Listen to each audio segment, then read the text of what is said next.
Վերադարձանք տաղավար, սիրելի հեռուստադիտողներ, եւ ժամանակն է, որ ձեզ պատմենք մի շատ կարևոր նախագծի մասին, որը հիմնադրել են մեր այսօրվա երկրորդ հյուրերը,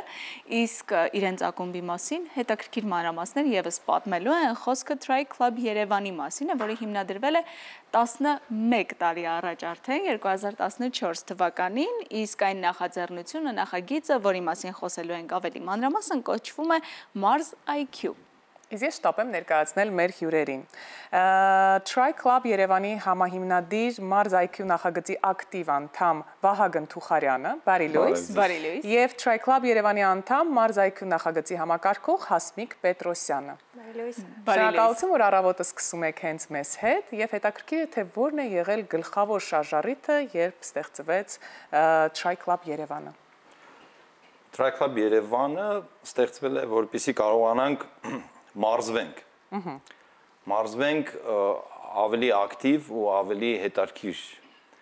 մարզվենք տոկունություն պահանջող սպորտաձևերով, որը վազք, հեծանիվ եւ լողն է, ու սիրողական մակարդակում, ոչ թե օլիմպիական մեդալների համար, այլ մեր սեփական մարմնի առողջ լինելու համար։ Այդպես, դա հիմնվել է այդ պատճառով, այդ շարժառիթն է եղել, ունենալ ընկերներ, որոնք նույնն են ուզում անեն, այսինքն ուզում են առողջ եւ երկար ապրել եւ դրան հասնում են լողալով, վազելով եւ հեծանիվ քշելով։ Եվ միասին հեծանիվ քշելը շատ ավելի հետաքրքիր է լինում, քան միայնակ, ես կարծում եմ։ Այո, շատ, օրինակ այսօր առավոտյան ես երկու ուրիշ հեծանվոր ակումբակիցների հետ բարձրացել եմ Թեյարանի, Չայնի, Թեյարանի, այո, ոլորանները, Թեյարանի ոլորանները եւ իջել, որից հետո եկել եմ ձեր մոտ, ավելի կայտար եւ դուր չեք հեվում։ Եվ պետք է նշենք, որ շատ ավելի ակտիվ, քան երբեմն լինում են մեր տաղավարում մեր հյուրերը, որովհետև պարզ է առավոտյան ժամին շատ վաղ են արթնանում կամ երբ գալիս են մարզերից ավելի վաղ են արթնանում այդ ճանապարհը կտրելու համար, իսկ այս դեպքում փորձը ցույց է տալիս, որ առողջ վարքագիծը նաև առողջ կենսակերպի մի մասն է դառնում, ու շատ կարևոր է եղել, վստահ եմ, ամենասկզբում 2014 թվականին դեռ հավաքել նույն գաղափարը ունեցող մարդկանց։ Ինչպես համախմբվեցին այս գաղափարի շուրջ եւ ինչպես ընդլայնվեց թիմը։ Համախմբվելը դժվար էր, քանի որ այդ կարգի խելագարներ Հայաստանում շատ քիչ կան, որոնք ուզում են շատ երկար հեծանիվ քշեն, շատ երկար վազեն, շատ երկար լողան, բայց կամաց-կամաց այդ խելագարների քանակը ավելանում է եւ այդպես խելագարները կամաց-կամաց եկան, հավաքվեցին եւ ստեղծվեց այդ համայնքը։ Ակումբը իր կորիզով մոտորապես մի 60-ից 100 հոգի եւ շուրջը ակտիվ մասնակիցներ 1000-ին հասնող հավաքվեցին եւ այսօր ամեն օր մարզվում են միասին, մրցումներ են կազմակերպում, մրցումների են գնում միասին։ Բոլորը սիրողական, Սա միայն ողջունելի է, բայց վերադառնանք ամենակարևորին։ Ինչպես ստեղծվեց Mars IQ գաղափարը։ Mars IQ գաղափարը ի սկզբանե ստեղծվել է Վահագնի եւ մեր ակումբակիցներից մեկի Սաթենիկի համատեղ վազքի ընթացքում քննարկումների ժամանակ։ Այ, համատեղ վազքի ընթացքում ինչ գաղափարներ կարող են Եվ քննարկումներ, լիքը խնդիրներ են լուծվում, լիքը նոր գաղափարներ են գալիս։ Ներեցեք։ Փաստորեն այս դեպքում նաև նոր գաղափարներ է տալիս առողջ ապրելակերպը եւ փորձում եք առողջացնել միջավայրը նաև։ Ու նաև փորձեցին մտահղացման հիմքը եղել է, ինչպես անել, որ մարզերում երեխաներին եւս ինչ-որ չափով մոտիվացնել, որ սպորտով զբաղվեն ու բացատրել, որ սպորտը իրենց ոչ միայն առողջությունը, նաև որ չափով օգնություն կարող է լինել իրենց եւ իրենց ծնողների համար։ Այսինքն ինչ տեսքով կարող է լինել այդ օգնությունը։ Տվյալ դեպքում Mars IQ-ի վերջնական արդյունքը լինում է մայիս ամսին, բայց ամբողջ տարին մենք մարզերում դպրոցների հետ աշխատում ենք, այսինքն ունենում ենք այցեր, ունենում ենք տրամադրում ենք մարզման գրաֆիկ, ունենում ենք ստուգարքային մրցումներ, իսկ մայիս ամսին արդեն 3 կիլոմետր մրցատարածքով վազք է լինում, որի մրցումները տեղի են ունենում Լոռու Տավուշի մարզերում առանձին, ու ամեն մարզից 6 հոգու, 3 աղջիկ եւ 3 տղայի տրամադրում ենք այն երեխաները, ովքեր որ առաջին են ավարտել ու ընդունվել են բուհ, կարող է լինել, որ 5-րդ ավարտողն էինք եղել, բայց առաջի բուհը ընդունվողն է։ 3 աղջկա 3 տղայի համար ուսման վարձի փոխհատուցում է լինում։ Բուհը կարևոր է որտեղ են ընդունվում։ Եվ ինչ մասնագիտությամբ են շարունակելու կրթությունը։ Առաջին տեղ զբաղեցնելու դեպքում նշանակություն չունի, ցանկացած բուհի դեպքում փոխհատուցում է լինում, երկրորդ, երրորդ տեղերի դեպքում բնագիտական թեկումով ստացիոնար բուհ ընդունվելու դեպքում։ Հետաքրքիր է այցելելով մարզեր, շփվելով երեխաների հետ, այն ինչպիսին է սերը երեխաների դեպի սպորտ։ Հետաքրքրություն կա, ցավոք սպորտ ասելով տարբեր բաներ ենք հասկանում։ Մենք, օրինակ մեր ակումբակիցները եւ ավելի լայն հասարակությունը սպորտ ասելով պատկերացնում է բոքս, ծանրամարդ, կարատե, մենք պատկերացնում ենք ավելի օգտակար սպորտաձևեր, կներեք, որ տենց մի անգամից սկսեցինք օգտակար եւ անօգտակար, բայց ոչ թե օգտակար, այլ սիրողական մակարդակի վրա ավելի մատչելի սպորտաձևերի մասին է խոսքը։ Օրինակ վազքը, հա, մենք մարզայքյուն կազմակերպում ենք վազքը որպես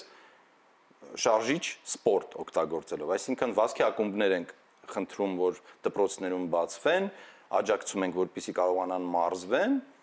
ու վազքի մեջ մտնելը ցանկացած մարդու համար շատ հեշտ է։ Եվ ոչ մի գումար չի պահանջում։ Այո, կոշիկներ, որը երևի թե բոլորը ունեն կիսասպորտային թեկուզ կոշիկներ եւ ազատ տարածք, որտեղ կարելի է վազվզել։ Եվ երբ որ սկսում ենք արդեն մի քիչ զրուցել այդ թեմաներով, մեր օրինակները բերել, մենք ունենք մեծ քանակությամբ ճանաչված մարդիկ ակումբակիցների մեջ, իրանց հետ որ գնում ենք մարզեր կամ ոչ ճանաչված կապ չունի, ցույց ենք տալիս, որ մենք մեր առօրյա կյանքը ավելի բարելավում ենք սիրողական սպորտով զբաղվելով, վազելով, հեծանիվ քշելով կամ ինչևէ։ Ինչ-որ բան փոխվում է երեխաների մոտ, ուսուցիչների մոտ, տնօրենների մոտ, դպրոցների եւ իրենք սկսում են ավելի դրան բաց նայել եւ մեծ հաջողություն են ունենում այն տեղերում, որտեղ ըմբռնում են։ Բայց անպայման ըստ ձեզ դուք պետք է այնտեղ ներկա լինեք, անպայման պատմեք այդ սպորտաձևի մասին, խոսեք, կիսվեք ձեր փորձով, որպեսզի նոր այդ շարժառիթը լինի, հա, երեխաների մոտ, հետաքրքրվեն, սկսեն։ Ինստագրամում ենթադրենք գովազդ դնել, հա, դա կարա ազդեցիկ լինի, բայց երբ որ կենթանի մարդ է գնում, շփվում, հետդ մարզվում է, մենք գնում ենք, հագնում ենք սպորտային համազգեստ, երեխաների հետ մրցում ենք նույնիսկ, մեկ էլ կրում ենք երեխաներին, ցուցադրելով, որ 50 տարեկանը կարա ձեզ հաղթի, եթե դուք չեք մարզում, եկեք մարզվեք, նաև ամոթ է։ Հիանալի օրինակ է, բայց նշեցիք, որ մարզայքյուի ընթացքում 2 մարզ առանձնացրեցիք, Լոռին եւ Տավուշը, հիմա արդյոք միայն այդ մարզերում է գործելու նախագիծը, ծրագիրը եւ հետագայում գուցե ընդլայնվի ու Հայաստանի ողջ տարածքով տարածում գտնի։ Ի սկզբանե 5 տարի առաջ սկսվել է Տավուշի մարզից, արդեն 4 տարին է նաև Լոռու մարզումը, այս պահի դրությամբ այս 2 մարզերում են, ինչու է այդ 2 մարզերում, որովհետև առաջին հերթին մարդկային ռեսուրսը ակումբի սահմանափակ է, այսինքն մենք աշխատանքի հետ փորձում ենք համատեղել այդ ամեն ինչը, հետագայում հուսով եմ ավելի շատ մարզեր կներգրավենք, բայց այս պահի դրությամբ այդ 2 մարզերն են։ Դրանից բացի առաջինը հիմնական պատճառը մարդկային ռեսուրսն է, երկրորդ պատճառը փորձում ենք ավելի փոքր մասից սկսել, հետո ծավալվել, որովհետև